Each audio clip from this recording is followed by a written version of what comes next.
Hey there, welcome to a new album review, or rather, I guess, EP review, because yes, today we're back with 100 gecs, and this time I'm reviewing the other EP they made called Snake Eyes, which they released in like 3 years ago, I think, something along those lines. I think it was released like 2022, if I'm not mistaken. Primarily because I was just interested, honestly. I was very fascinated, I guess you could say, with the entire situation. And I mean, like, in a way, after listening to this EP, I can say I get why people enjoy this band.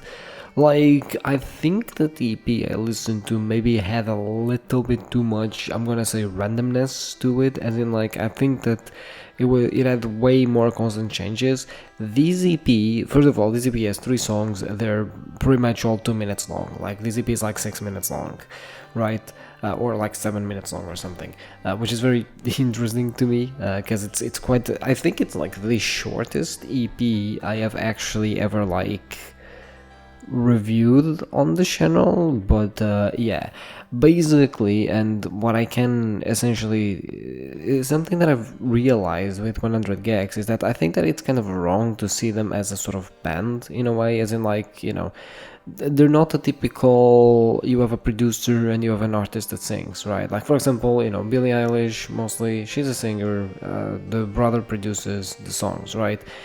I think this is closer to Brutalismus, where sure you do have a singer, but it's more like an EDM duo rather than necessarily being like just a singer or whatever, right? Because definitely, like, the singing is not the main thing. Like, the main thing is the sounds themselves. That's usually what attracts people. That's what sounds nice, right? And I can attest that, because here, first of all, I don't understand the chipmunk voice, because that's exactly what happens in Torture Me, the second song, which is a feature of Skrillex, so I guess that's really nice. But yeah, essentially that song is a lot of like chipmunk type singing, which is not my favorite, but but really what makes it really sweet is just the EDM sounds that, and again, like, the best way I can describe them, they're basically this sort of sweet type, bits, like these sweet electronic sounds that are really catchy, right? I guess that's why, like, the genre is called hyper pop, because it does to a certain degree sound like pop. It just sounds like, fucking more like crazy, I guess, than pop, right? But yeah, it's basically like this is more on the, I guess, EDM producer's side than it is necessarily singing side. And I think that, with today's EP, I understood that, and that's, I think, what led me to enjoy this way more than yesterday, I would say. I still don't get it entirely, and definitely there's still like parts of songs and everything, especially when it like changes and it's a bit more, I guess, it's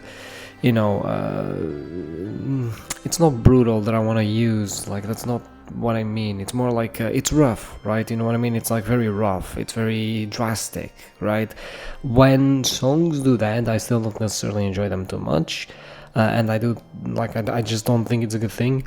But I'm again, like, that is something that I never really got until now, but I must say, like, the songs are very catchy. Like, the songs, definitely, I was really impressed, because here, like, again, the other EP I heard is just like fucking ADHD, right? Like, you just have a bunch of sounds going at you, always changing, always, like, holy shit.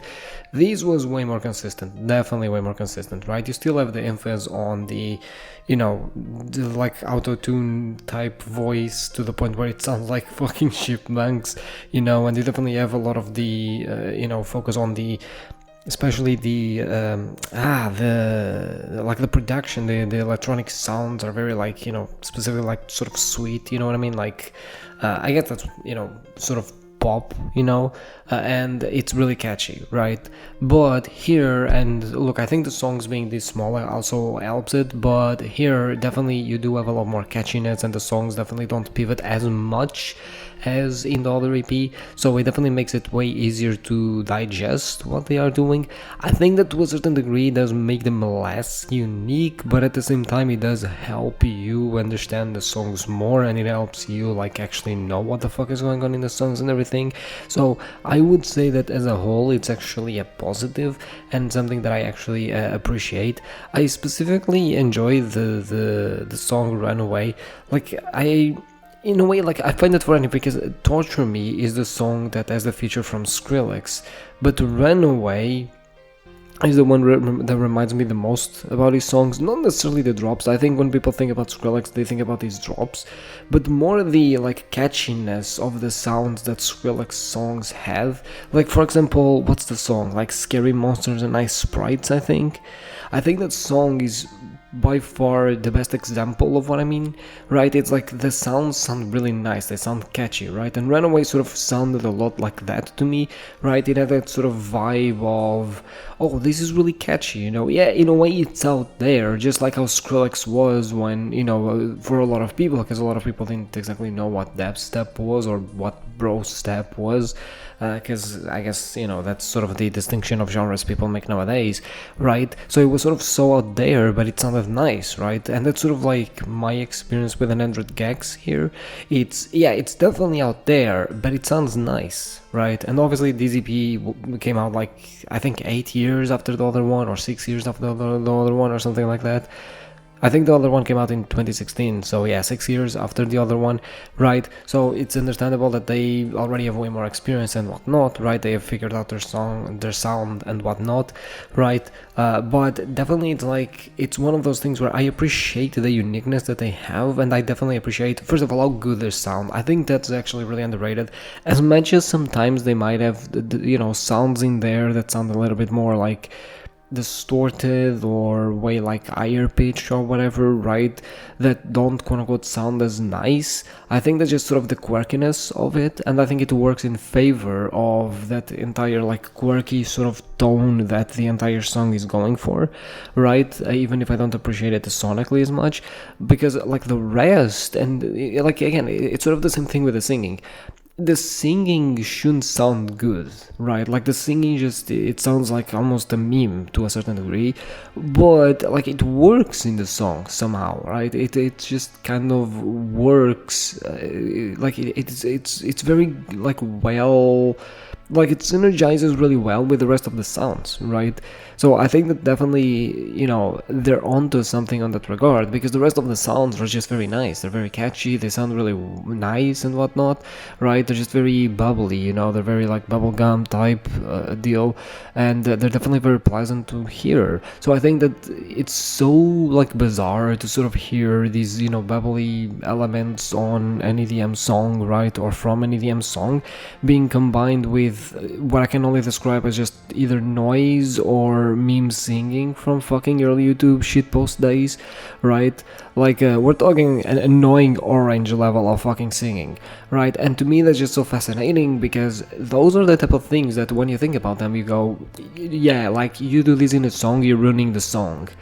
But like you actually aren't. You're actually like, you do that here and you're actually like helping the song, right? You're actually making the music better. You're making it not only more unique, right, and having that sort of unique appeal, that quirky appeal, but also like it just elevates the music. It makes it more unique, it makes it stand out, and somehow it makes it more itself, right? Like it's somehow like the sounds are enhanced because of the singing, because of that weird, you know, distorted sounds and the constant tempo changes and everything. Like all of that just essentially gets, you know, enhanced, synergetically speaking, right, with one another. And it's so fascinating because like it's again, it's the type of thing, it just shouldn't work.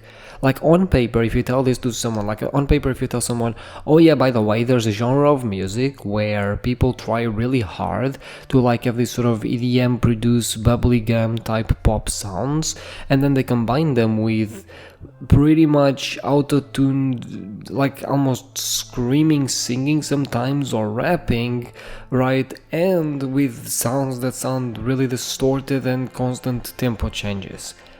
Like, where on paper does this work?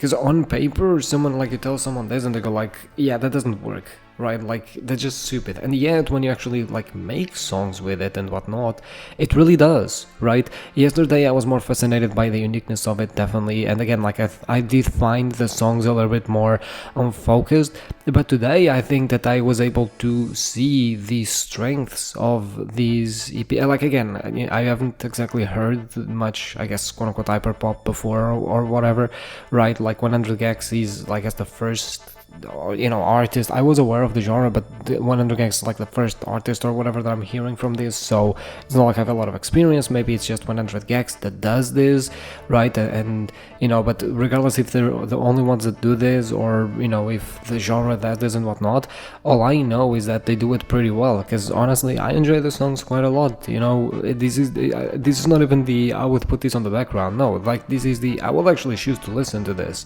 right? Like again, I'm actually like really impressed at this.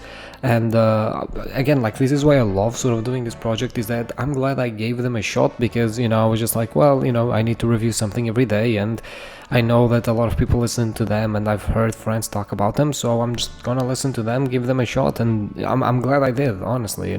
So yeah, in terms of my vibe meter, I would say right now I'm like feeling maybe like a strong 8 out of 10. I think actually vibe wise I'm feeling more of a 9 out of 10.